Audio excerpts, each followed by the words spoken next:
voici rendu au moment du cours où le module sur la mobilité véritablement s'intéresse à vous parce que vous êtes ceux qui êtes nés, c'est votre génération, et vous qui êtes nés avec cette technologie-là, pour vous, un univers sans iPhone, sans iPad, sans laptop, c'est quelque chose qui vous apparaît comme à l'époque de l'Antiquité. Pourtant, il n'y a pas si longtemps, quand j'ai commencé ma carrière à l'université, ça n'existait pas, les téléphones mobiles ni les pads.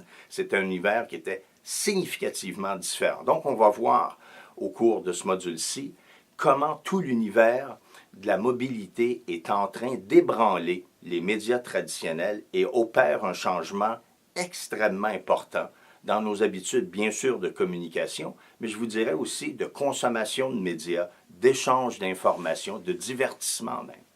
On va donc commencer le module en explorant les grands groupes en téléphonie au pays. On les appelle les Big Three. Dépendant d'où vous habitez au Canada, il y aura toujours Bell Mobilité et Rogers. Si vous êtes dans l'Est, ce sera davantage Vidéotron. Si vous êtes dans l'Ouest, c'est TELUS.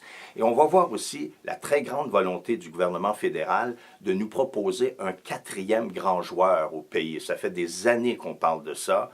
Et probablement au cours des prochaines années aussi, même quand vous aurez terminé vos études à l'université, vous allez voir, c'est un sujet de première importance pour le gouvernement d'avoir ce quatrième grand joueur. Pourquoi? Pour augmenter la concurrence et bien sûr mettre des pressions sur les prix vers le bas. Plus il y a de transporteurs aériens, plus les prix risquent d'être avantageux. Même chose en mobilité.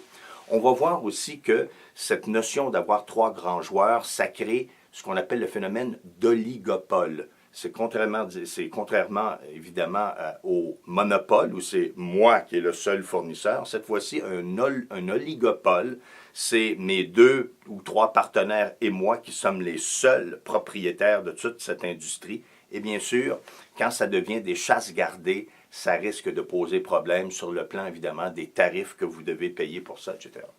Vous allez voir aussi que le CRTC est très intéressé par la notion d'encadrer le développement de la mobilité au pays. On a été longtemps captifs, nous, au pays, de contrats de 3 ans. Si vous voulez avoir un téléphone, il fallait que tu signes un contrat de 3 ans. Les gens se sont sentis carrément prisonniers de ces systèmes-là, de ces règlements-là. Et le CRTC, à l'été 2015, a procédé à des changements importants. Vous le savez maintenant, c'est des contrats de 2 ans. On a aussi profité de l'occasion pour limiter les frais d'itinérance, les fameux roaming, parce qu'il y a des gens qui se réveillaient avec des factures de 200, 300, 400 $, se sont plaints évidemment au CRTC. CRTC a réagi maintenant. Les grandes compagnies en télécommunications doivent vous informer systématiquement que vous avez atteint 50 $ en frais d'itinérance et que vous avez atteint maintenant une facture globale de 100 $.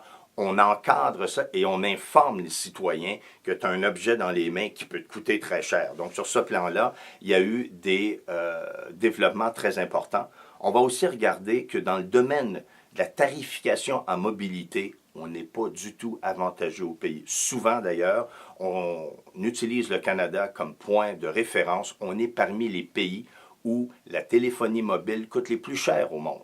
Alors, vous comprendrez que c'est un peu pour ça que le CRTC maintenant fait des pieds et des mains pour qu'on perde ce titre et qu'on devienne beaucoup plus concurrentiel. Donc, c'est tout cet univers de la mobilité qui est en pleine explosion, qui est extrêmement dynamique, qu'on va examiner au cours de ce module. Je pense que vous allez trouver ça particulièrement pertinent pour vous.